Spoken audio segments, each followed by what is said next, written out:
Hello students, welcome to chemistry mate. আজকের ক্লাসে আমরা মৌলসমূহের শ্রেণীবিভাগ ও ধর্মাবলীর পর্যাবৃত্তি অর্থাৎ চ্যাপ্টার নাম্বার 3 থার্ড চ্যাপ্টার থেকে এমসিকিউ ডিসকাস করব। তো যারা আগের এমসিকিউগুলো দেখোনি তোমরা অবশ্যই গিয়ে ফার্স্ট সেমিস্টারের প্রত্যেকটা চ্যাপ্টার থেকে আমরা এমসিকিউ অলরেডি আপলোড করে দিয়েছি, তোমরা সেগুলো দেখতে পারো। তো আজকের ক্লাসে কি আছে দেখে নেওয়া যাক। স্টার্ট করো। ফার্স্ট কোয়েশ্চেন, ডি ব্লক মৌলসমূহের সর্ববহিস্থ কক্ষের ইলেকট্রন বিন্যাস কি হতে পারে? তো আমরা জানি ডি ব্লক মৌলসমূহ মানে সর্ববহিস্থ কক্ষে হবে n-1 ডি। এইটা হচ্ছে অ্যান্সার। ক্লিয়ার? ঠিক আছে। এবার আচ্ছা, এইটা যেটা দেওয়া আছে দেখো, এটা এ ব্লক, এটা এ ব্লক, এটা পি ব্লক, পি ব্লক, ওকে, আর এটা তো এস ব্লক। ক্লিয়ার? তো এবার আসি নেক্সট কোয়েশ্চেন। নিচের কোন আয়নটি প্যারাম্যাগনেটিক ধর্ম দেখায়?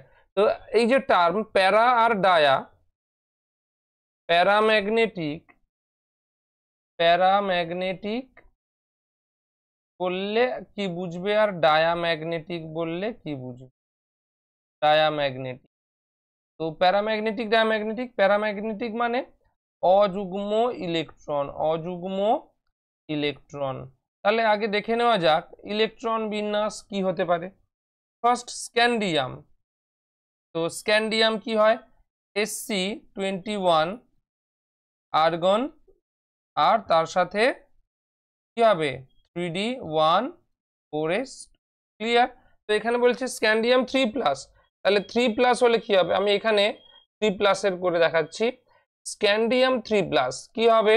তাহলে এখান থেকে দেখো এস থেকে দুটো, ডি থেকে একটা, টোটাল 3টে ইলেকট্রন আউট হয়ে যাবে, অর্থাৎ argon 3d0 and 4s0। Clear? তো এখানে আমরা দেখতে পাচ্ছি কোনো অযুগ্ম ইলেকট্রন নেই, তাহলে এটা কি হবে? ডায়াম্যাগনেটিক। এবার আসছি Zn2+, Zn2+, Zn কত? 30, আর্গন 3d10 4s2। তাহলে Zn2+ কি হবে? এখান থেকে 2 ইলেকট্রন রিমুভ হয়ে যাবে। Zn, সরি এটা Zn2+ নয়, Zn। তো Zn2+ কি হবে? Argon 3d10। তো 3d10 মানে কি বুঝতেই পেরেছি যে কমপ্লিটলি ফিল্ড হয়ে আছে। তাহলে 1 2 3 4 5 6 7 8 9 10, তাহলে এটাও হবে ডায়াম্যাগনেটিক। নেক্সট আসবো কপার প্লাস। সিইউ, সিইউ কি হবে? 29, এটা একটু এক্সেপশন ইলেকট্রনিক কনফিগারেশন, আর্গন তার সাথে 3d10 4s1। ঠিক আছে, এটা মনে রাখতে হবে। তো এইবার তাহলে সিইউ প্লাস কি হবে? সিইউ প্লাস হবে আর্গন 3d10 দেন 4s0। ওকে, তাহলে এটাও দেখলাম আমরা d10 মিন্স কোনো অযুগ্ম ইলেকট্রন নেই, সো এটাও ডায়াম্যাগনেটিক। এবার আসি ক্রোমিয়াম Cr3+, ক্রোমিয়াম কত? 24, আর্গন 3d5 4s1। এই দেখো কপার অ্যান্ড ক্রোমিয়াম এই দুটো এক্সেপশন, এই দুটো আমাদের মনে রাখতে হবে, কারণ ম্যাক্সিমাম এক্সাম টাইমে এই দুটো কোয়েশ্চেনই আসে। তো এখানে 4s1 থেকে একটা ইলেকট্রন রিমুভ হবে, আর 5 আছে দেখো এখান থেকে, তাহলে দুটো ইলেকট্রন রিমুভ হবে। কি হবে? আর্গন 3d, দেখো এখান থেকে একটা যাবে আর 3d থেকে দুটো, তাহলে 3d3 4s0। ঠিক আছে, 3d3 মানে 1 2 3, তাহলে 1 2 3, তাহলে এটা আমরা দেখলাম অযুগ্ম ইলেকট্রন মানে প্যারাম্যাগনেটিক। তো আমাদের অ্যান্সার কি হবে? ক্রোমিয়াম 3+। ওকে, নেক্সট কোয়েশ্চেন। আয়নীয় ব্যাসার্ধের কোন ক্রমটি সঠিক নয়? তো সঠিক নয় আমরা এটা মনে রাখবো কিভাবে? অ্যানায়নের চার্জ যত বেশি হবে, অ্যানায়নের চার্জ বা আধান বেশি হলে পরমাণুর আকার বেশি হয়। ক্যাটায়নের চার্জ বেশি হলে, ক্যাটায়নের চার্জ বেশি হলে আকার ছোট হয়। ঠিক আছে, তো এখানে কি আছে? Li, আর আমরা জানি কি পরমাণু মানে অ্যাটম কার থেকে বড় হয়, ক্যাটায়নের থেকে আকারে বড় হয়, আর অ্যাটমের থেকে অ্যানায়ন আকারে বড় হয়। তো দেখতে পাচ্ছি কোনটি সঠিক নয়, দেখো এখানে পরমাণু ক্যাটায়নের থেকে বেশি, এটা ঠিক। আচ্ছা, অপশন বি Fe2+ Fe3+। তো এখানে কি দেখতে পাচ্ছ, দেখো Fe2+ আর Fe3+। Fe2+ এর ক্ষেত্রে আমরা দেখব দুটো ইলেকট্রন কম আছে, আর এখানে তিনটে ইলেকট্রন কম আছে। দেখো যত ক্যাটায়নের চার্জ বেশি হবে তার আকার ছোট হবে, তাহলে চার্জ বেশি Fe3+, তাহলে এর আকার ছোট হবে। ক্লিয়ার? অপশন সি তে আসি। এই দেখো অ্যাটমের থেকে অ্যানায়ন সাইজ বড় হবে, কিন্তু এখানে ভুল, তাহলে আমাদের অপশন অ্যান্সার হবে কোনটা, এইটা হবে কারেক্ট অ্যান্সার। ওকে, তাহলে আসি নেক্সট কোয়েশ্চেন। লিথিয়াম, সোডিয়াম, পটাশিয়ামের বিজারণ ক্ষমতার সঠিক ক্রম। বিজারণ ক্ষমতা একটু আলোচনা করে দেব।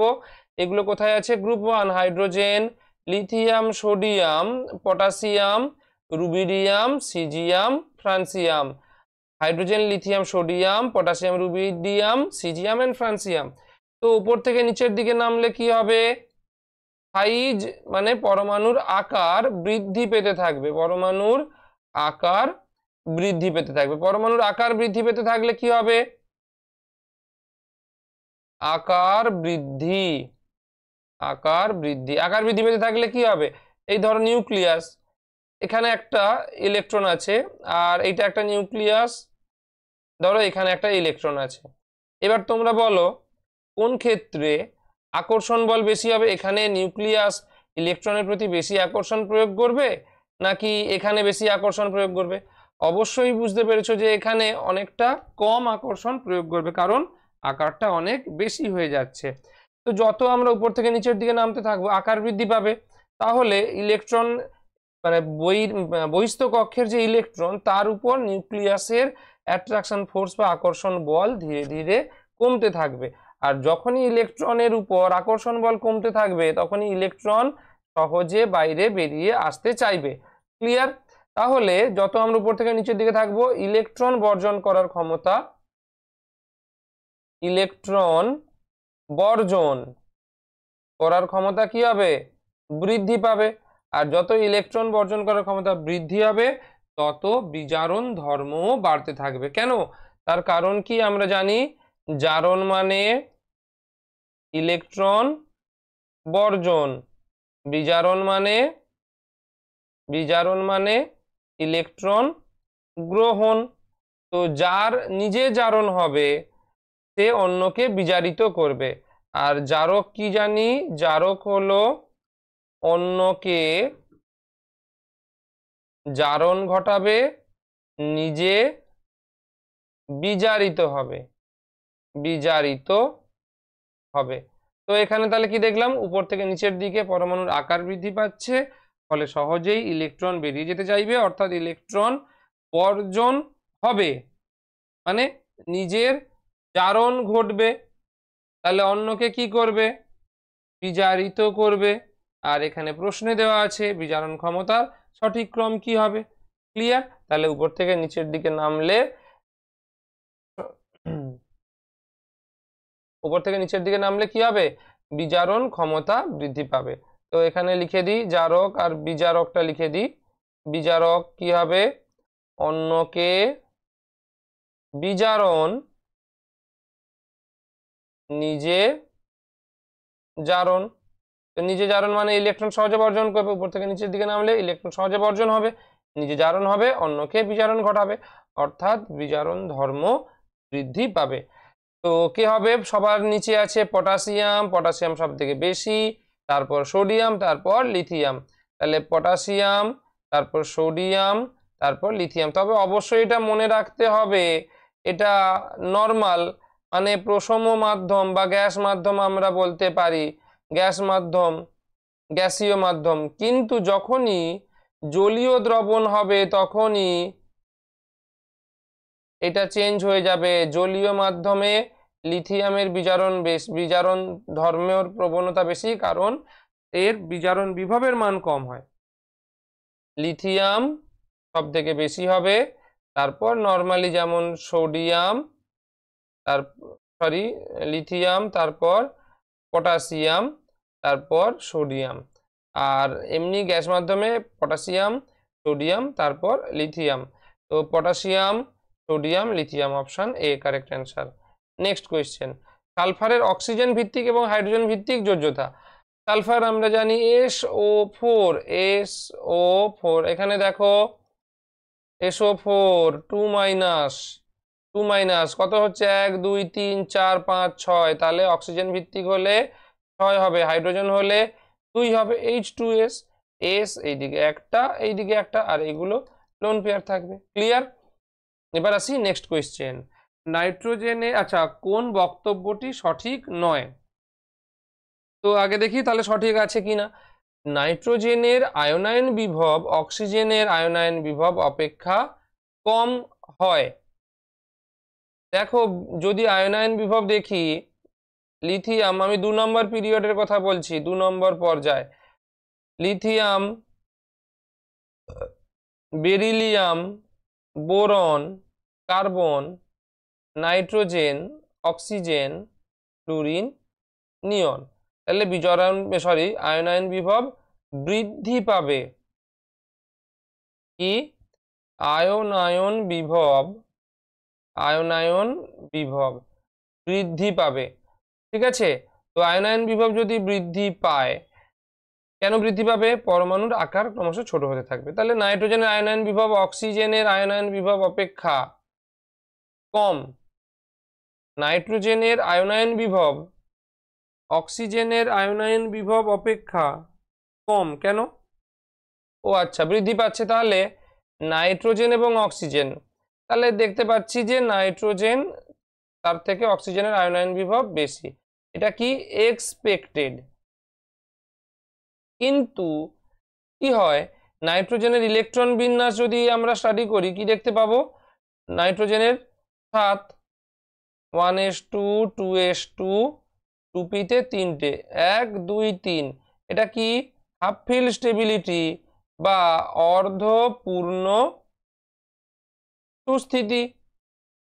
ঠিক আছে, তাহলে এখান থেকে একটা ইলেকট্রন বাইরে বের করার জন্য মোর এনার্জি বা বেশি শক্তি প্রয়োজন। ঠিক আছে, তাহলে অর্ডারটা চেঞ্জ হয়ে যাবে, নাইট্রোজেনের আয়নাইজেশন শক্তি কার থেকে বেশি হবে? অক্সিজেনের থেকে। আচ্ছা, অক্সিজেনের ইলেকট্রনিক কনফিগারেশনটাও করে দিচ্ছি, 1s2, 2s2, 2p4।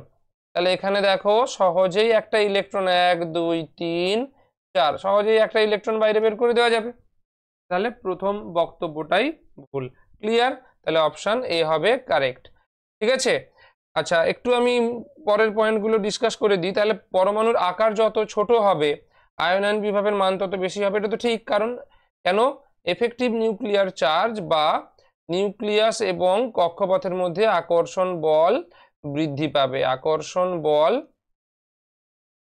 বা নিউক্লিয় বল বেশি হবে। ঠিক আছে, নির্দিষ্ট শক্তি স্তরে আবরণী ক্ষমতার ক্রম, এটা ঠিক আছে, আবরণী ক্ষমতা জানো নিশ্চয়ই, শিল্ডিং এফেক্ট, SPDF, কোনো গ্রুপের উপর থেকে যত নিচের দিকে যাওয়া যায় আয়নায়ন বিভব তত হ্রাস পেতে থাকবে। কারণ কি? উপর থেকে নিচের দিকে কি হয়? আকার বৃদ্ধি পেতে থাকে, আকার বৃদ্ধি পায়। তাহলে আকার যদি বৃদ্ধি পায় সেক্ষেত্রে কি হবে? আকর্ষণ বল হ্রাস পাবে এবং সহজে ইলেকট্রন বাইরে বেরিয়ে যেতে পারবে। ক্লিয়ার? তো অপশন এ হবে কারেক্ট অ্যান্সার। চলো নেক্সট, সর্বোচ্চ আয়নায়ন বিভব বিশিষ্ট নিষ্ক্রিয় মৌল কোনটি? উপর থেকে নিচের দিকে যদি আমরা জানি, হিলিয়াম, নিয়ন, আর্গন, ক্রিপ্টন, জেনন, রেডন। উপর থেকে নিচের দিকে পরমাণুর আকার বৃদ্ধি, আকার বৃদ্ধি পাচ্ছে। ঠিক আছে, তাহলে আকার বৃদ্ধি পেলে আয়নায়ন বিভবের মান হ্রাস পেতে থাকবে, তাহলে হিলিয়াম হবে সর্বোচ্চ। ওকে, হিলিয়াম হবে সর্বোচ্চ, অপশন এ হবে কারেক্ট অ্যান্সার। নেক্সট কোয়েশ্চেন, নিচের বক্তব্যগুলির মধ্যে কোনটি সঠিক নয়? তাহলে আগে সঠিক কোনটা দেখি বা কোনটা সঠিক নয় দেখব। ফ্লুরিনের ইলেকট্রন আসক্তির মান ক্লোরিনের চেয়ে বেশি। তো এবার বলো ইলেকট্রন আসক্তি কাকে বলে? ইলেকট্রন আসক্তি মানে ধরো ফ্লুরিনের বাইরের কক্ষে একটা ইলেকট্রন বাইরে থেকে প্রবেশ করানো হবে, তার ফলে ফ্লুরিন কিসে পরিণত হবে? অ্যানায়ন।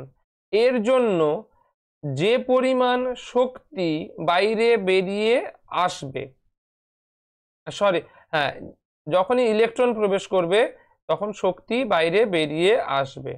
ঠিক আছে, এইটা আমাদের মনে রাখতে হবে। আয়নায়ন বিভব, সরি, ইলেকট্রন আসক্তি বা ইলেকট্রন গ্রহণ এনথ্যালপি, এটা আমাদের খুব ভালো করে মনে রাখতে হবে। কি, দেখো, যখন ইলেকট্রন প্রবেশ, এটা মনে রাখলেই চলবে, ইলেকট্রন প্রবেশ সাথে সাথে শক্তি নির্গমন। ক্লিয়ার? মানে ইলেকট্রন যদি প্রবেশ করে শক্তি বেরিয়ে আসবে, ইলেকট্রন যদি বেরিয়ে আসে শক্তি প্রয়োজন হবে, বাইরে থেকে দিতে হবে। ঠিক আছে, তাই এবার দেখো, যত সহজে ইলেকট্রন প্রবেশ করবে, যত সহজে ইলেকট্রন প্রবেশ করবে, ইলেকট্রন প্রবেশ করবে, তত সহজে, আচ্ছা তত সহজে না, তত বেশি শক্তি নির্গত হবে, এবং আয়নাইজেশন, সরি, ইলেকট্রন অ্যাফিনিটি বা ইলেকট্রন আসক্তি বৃদ্ধি পাবে। এটা স্টার মার্ক দিয়ে লিখে রাখবে। যত সহজে ইলেকট্রন প্রবেশ করবে তত বেশি শক্তি নির্গত হবে এবং ইলেকট্রন অ্যাফিনিটি তত বৃদ্ধি পাবে বা ইলেকট্রন আসক্তি বৃদ্ধি পাবে। দেখো, ফ্লুরিন, ক্লোরিন, ব্রোমিন, আকার যদি দেখি, ফ্লুরিনের থেকে ক্লোরিন একটু বড়, ক্লোরিনের থেকে ব্রোমিন। তো ইলেকট্রন প্রবেশ করানো, এখানে নিউক্লিয়াস আছে, ইলেকট্রন প্রবেশ করানো কোন ক্ষেত্রে সহজ হবে? দেখো, যদি ফ্লুরিনের ক্ষেত্রে একটা ইলেকট্রন প্রবেশ করাই, ও নিউক্লিয়াস কি করবে? আকর্ষণ করবে, ওকে সহজে এখানে স্থান দিতে পারবে। ক্লোরিনের ক্ষেত্রেও তাই, যদি আমরা একটা ইলেকট্রন প্রবেশ করাই ও সহজে এখানে স্থান দিতে পারবে। ব্রোমিনের ক্ষেত্রেও একই রকম ভাবে ঘটতে থাকবে। কিন্তু ফ্লুরিনের আকার এতটাই ছোট যে, তাই কি হবে? যেই ইলেকট্রন আমি প্রবেশ করাবো, ওই ইলেকট্রন এবং ফ্লুরিনের যে আগে থেকে 2p-তে 5টা ইলেকট্রন ছিল, তারা কি করবে? এই ক্ষুদ্র ছোট্ট জায়গার মধ্যে 5টা ইলেকট্রন আছে, আবার আমি একটা এক্সট্রা ইলেকট্রন এন্টার করাচ্ছি, তাহলে কি হবে? আগে থেকে যে 5টা ইলেকট্রন ছিল তারা বাধা দিতে চাইবে যে না, আমরা আরেকটা ইলেকট্রনকে আসতে দেব না। কি করবে? তারা বিকর্ষণ বল প্রয়োগ করবে। তাহলে এখানে ইলেকট্রন প্রবেশ করানোটা অত সহজ হবে না। কিন্তু ক্লোরিনের ক্ষেত্রে সাইজ অনেকটা বড় হওয়ার জন্য এই 5টা ইলেকট্রন, এখানে কি আছে? 3p আছে, 5টা ইলেকট্রন সহজে এখানে সুন্দরভাবে থাকতে পারে এবং তারা আরো একটি অতিরিক্ত ইলেকট্রনকেও স্থান দিতে সক্ষম হয়। ক্লিয়ার? তাই আমরা দেখব, যত সহজে ক্লোরিন একটা ইলেকট্রনকে অ্যাকসেপ্ট করতে পারবে বা স্থান দিতে পারবে, ফ্লুরিন তত সহজে একটা ইলেকট্রনকে অ্যাকসেপ্ট করতে পারবে না। ক্লিয়ার? তাই আমরা দেখব ফ্লুরিনের ইলেকট্রন প্রবেশ করানো একটু টাফ হবে বা ডিফিকাল্ট হবে। ইলেকট্রন প্রবেশ করাতে গেলে বাইরে থেকে শক্তি প্রয়োগ করতে হবে। ক্লিয়ার? অর্থাৎ যে অ্যামাউন্ট অফ শক্তি রিলিজ হওয়ার কথা, মানে বেরিয়ে আসার কথা ছিল, মনে করো 10 জুল এনার্জি বেরিয়ে আসার কথা ছিল, কিন্তু বাইরে থেকে আমাকে আরো 4 জুল শক্তি এন্টার করতে হচ্ছে। তাহলে আলটিমেট কতটা শক্তি বেরিয়ে আসবে? 10 - 4 6 জুল বেরিয়ে আসবে নিশ্চয়ই। আচ্ছা, শক্তি বেরিয়ে আসবে সিস্টেম থেকে, যদি কোনো কিছু বেরিয়ে আসে তাহলে তাকে মাইনাস দিয়ে সিম্বলাইজ করা হয়। এটা দেখো, শক্তি প্রয়োগ করা হয়েছে তাই এটা প্লাস, এটা বেরিয়ে এসছে তাই মাইনাস। বোঝা গেছে আশা করি? তাহলে যতটা বেরিয়ে আসার শক্তি কথা ছিল তার থেকে কম শক্তি বেরিয়ে আসবে। ঠিক আছে, তাহলে ইলেকট্রন আসক্তির মান তুলনামূলক কম হবে। তো ফ্লুরিনের ইলেকট্রন আসক্তির মান ক্লোরিনের চেয়ে বেশি, এই স্টেটমেন্টটি সঠিক নয়। বোঝা গেছে আশা করি? ঠিক আছে, চলো এবার নেক্সট কোয়েশ্চেন। আচ্ছা, ম্যাগনেসিয়ামের আয়নাইজেশন এনার্জি এর মান উচ্চ, কিন্তু অক্সিজেনের দ্বিতীয় ইলেকট্রন আসক্তির মান ঋণাত্মক, তবুও Mg2+ এবং Mg2+O- গঠিত হয় কেন? এটা জালক শক্তি বা ল্যাটিস শক্তির জন্য। যত জালক শক্তি বেশি হবে তত সহজে যৌগ গঠন হবে বা স্টেবল হবে। ঠিক আছে, নেক্সট কোয়েশ্চেন। যে মৌলটির সর্ববহিস্থ কক্ষের ইলেকট্রন বিন্যাস 3s2 3p1, তার অক্সাইডের ধর্ম কি হবে? 3s2 3p1 মানে কোথায় আছে এটা? 3s2 মানে এটা 13, 3p1 2+1, 13 গ্রুপে আছে। গ্রুপ নাম্বার 13 কে কে আছে? Boron, aluminium, gallium, indium, thallium. Clear? তা এখানে এদের অক্সাইডগুলো কি হয়? উভধর্মী হয়। এটা আমরা বুঝতেই পারলাম যে এটা অ্যালুমিনিয়াম, আর এর অক্সাইডগুলো উভধর্মী হয়। ক্লিয়ার? Next question. যে মৌলগুলির ক্ষেত্রে 4f উপকক্ষ ক্রমশ ইলেকট্রন দ্বারা পূর্ণ হয়, 4f পূর্ণ হলে তাদেরকে কি বলা হবে? ল্যান্থানাইড বলা হবে। অ্যাক্টিনাইডের ক্ষেত্রে কি হবে? 5f পূর্ণ হবে। ঠিক আছে, চলো নেক্সট কোয়েশ্চেন। আচ্ছা, প্রদত্ত কোন ইলেকট্রন বিন্যাস বিশিষ্ট মৌলের দ্বিতীয় আয়নায়ন বিভবের মান সর্বোচ্চ? তৃতীয় আয়নায়ন বিভব, দেখো প্রথম আয়নায়ন বিভব মানে কি? একটা ইলেকট্রন রিলিজ হবে। তো এখানে দেখো 2s2, এখান থেকে যদি একটা ইলেকট্রন রিলিজ করা হয়, এর প্রথম আয়নায়ন বিভব বা ফার্স্ট আয়নাইজেশন এনার্জি অনেক বেশি হবে, কারণ এস কমপ্লিট মানে নিষ্ক্রিয় মৌলের ইলেকট্রন বিন্যাস লাভ করেছে, ফলে এখান থেকে ইলেকট্রন রিলিজ করানো বা রিমুভ করানো অনেক বেশি টাফ হবে। আচ্ছা, তুলনামূলক এখানে দেখো পিতে কি আছে? 1 2 3, 1 2 3 4। তো এখান থেকে সহজে আমরা একটা প্রথম ionisation energy, first ionisation energy এখান থেকে সহজে বেরিয়ে যাবে। কিন্তু সেকেন্ড আয়নাইজেশন এনার্জি তখন কি হবে? P3 হয়ে যাবে, অর্থাৎ half field stability, half field stable. তো এখান থেকে ইলেকট্রন রিমুভ করা একটু হার্ড হবে। এখানে দেখো 2p, এখান থেকে একটা ইলেকট্রন রিমুভ করা যাবে, কিন্তু after removing of one electron, একটা ইলেকট্রন বের করার পর কি হবে? s 2s, এখানে দুটো ইলেকট্রন, এটা স্থায়ী হবে। কেন? এখানে নোবেল গ্যাস ইলেকট্রনিক কনফিগারেশন। এখানে দেখো 3s থেকে একটা ইলেকট্রন বেরিয়ে যাবে, p6। দেখো আমরা সি আর ডি এর মধ্যে কম্পেয়ার করতে পারি, কিন্তু দেখব পি এর তুলনায় এস অরবিটাল নিউক্লিয়াসের অনেক কাছে থাকে। S orbital is more closure, বেশি কাছে কার? পি এর তুলনায় বেশি কাছে কার? নিউক্লিয়াসের কাছে। নিউক্লিয়াসের বেশি কাছে থাকে কে? এস কাছে থাকে কে? এস। ঠিক আছে, তাই এস অরবিটালে উপস্থিত ইলেকট্রনের উপর নিউক্লিয়াসের আকর্ষণ বল অনেক বেশি হবে, তাই এর আয়নায়ন বিভব সর্বোচ্চ হবে। কেন? বুঝতে পেরেছো আশা করি। প্রথমে পি থেকে একটা রিমুভ হবে, তারপর এস থেকে রিমুভ হবে, তো এস অনেক বেশি স্টেবল হবে। ক্লিয়ার হয়েছে? তো এইবার আসি আমরা নেক্সট কোয়েশ্চেন। আচ্ছা, নিচের সম ইলেকট্রনীয় পরমাণু বা আয়নগুলির মধ্যে কোনটির আয়নায়ন বিভব সবচেয়ে কম? সবচেয়ে কম কি হবে? দেখো প্রত্যেক ক্ষেত্রে ক্লোরিন এখানে মাইনাস, তার মানে এখানে 17 প্রোটন 18 ইলেকট্রনকে অ্যাট্রাক্ট করে রেখেছে। এখানে 18 প্রোটন 18 ইলেকট্রনকে অ্যাট্রাক্ট করে রেখেছে। এখানে 20 প্রোটন 18 ইলেকট্রনকে অ্যাট্রাক্ট করে রেখেছে। এখানে 19 এখানে 19 প্রোটন 18 ইলেকট্রনকে অ্যাট্রাক্ট বা আকর্ষণ করে রেখেছে। তাহলে দেখো কোন ক্ষেত্রে আকর্ষণ বল তুলনামূলকভাবে দুর্বল হবে? এখানে হবে নিশ্চয়ই। তো এখানেই একটা আমরা ইলেকট্রন সহজে রিমুভ করে দিতে পারি। তো অপশন হবে এ। ঠিক আছে, চলো নেক্সট কোয়েশ্চেন। নিচের আয়নগুলির মধ্যে সবচেয়ে কম স্থিতিশীল আয়ন কোনটি?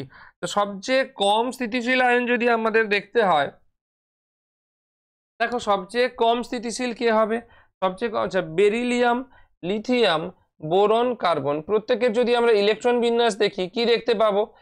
2 1s 2 2s2 2p1 1s 2 2s, lithium হলে 1 আর লিথিয়াম মাইনাস মানে 2s। এখানে 1s2 2s2 2p1 আর এখানে 1s2 2s2 2p তে কার্বনের কি হয় 2p তে 2 থাকে আর একটা হলে 2p3 ক্লিয়ার এটা আমরা প্রত্যেকের ইলেকট্রনিক কনফিগারেশন বা ইলেকট্রন বিন্যাস লিখেছি দেখো সবচেয়ে কম স্থিতিশীল কে হবে আচ্ছা বেরিলিয়াম আর বোরন একটু কোথাও একটা কনফিউশন রয়েছে দেখি 2p যেটা বোরনের হচ্ছে 2p1 আর বোরন মাইনাস মানে এটা 2p2 ঠিক আছে তাহলে সবচেয়ে কম স্থিতিশীল কে হবে যদি এখানে আমরা দেখি সবচেয়ে কম স্থিতিশীল দেখো 1s2 আর এটা 2p1 মানে একটা ইলেকট্রন যদি প্রবেশ করানো হয় তাহলে তাকে একটা এক্সট্রা বোঝা নিতে হচ্ছে যেটা এদের কারোর ক্ষেত্রে নয় এটা তো স্টেবল হবে এটা স্টেবল হবে এটাও স্টেবল হবে আর এখানে কি হচ্ছে দেখো তার পি তো আগে থেকেই ছিল একটা ইলেকট্রন এসে এন্টার করবে কিন্তু এখানে s2 মানে কমপ্লিট ছিল তাকে জোর করে একটা ইলেকট্রন প্রবেশ করানো হয়েছে তার মানে কি সে স্টেবল ছিল তাকে আনস্টেবল করে দেওয়া হয়েছে সে কি চাইবে যে কোনো ভাবে হোক ইলেকট্রন একটা বর্জন করে দিতে চাইবে ক্লিয়ার তো এখানে আমরা যদি দেখি স্টেবল কোনটা হবে স্টেবল হবে সরি আনস্টেবল কোনটা হবে এটা হচ্ছে অপশন এ বেরিলিয়াম ওকে চলো নেক্সট কোয়েশ্চেন কি আছে নিচের কোন ক্ষেত্রে নির্দেশিত ধর্মের ক্রমটি সঠিক নয় যদি বলি তাহলে জারণ ক্ষমতা উপর থেকে নিচের দিকে কি হবে ধীরে ধীরে হ্রাস পাবে অক্সিডেশন কি হবে অক্সিডেশন ধীরে ধীরে কি হবে হ্রাস পাবে এবার বলবে কেন অক্সিডেশন মানে জারণ একটু আগেই আলোচনা করে দিয়েছিলাম যত উপর থেকে নিচের দিকে নামতে থাকবে পরমাণুর আকার বৃদ্ধি পাবে পরমাণুর আকার বৃদ্ধি হবে তাহলে সহজে ইলেকট্রন বর্জন করবে সহজে ইলেকট্রন বর্জন হবে ঠিক আছে তাহলে বিজারণ আচ্ছা তাহলে বিজারক হিসেবে কাজ করবে তাহলে জারণ ক্ষমতা ধীরে ধীরে হ্রাস পাবে এটা ঠিক আছে ফ্লুরিন ক্লোরিন ইলেকট্রন গ্রহণ এনথালপি একটু আগে আলোচনা করেছি এটাও ঠিক আছে তো বন্ধন বিয়োজন শক্তি দেখো এফ সিএল বিআর আই দেখো ঠিকই আছে যে বন্ধন বিয়োজন শক্তি ধীরে ধীরে হ্রাস পেয়ে যাবে কারণ কি বন্ধন দৈর্ঘ্য বৃদ্ধি পাচ্ছে বন্ধন দৈর্ঘ্য বন্ধন দৈর্ঘ্য কি হবে যত বেশি হবে বন্ধন শক্তি তত কম হবে বন্ধন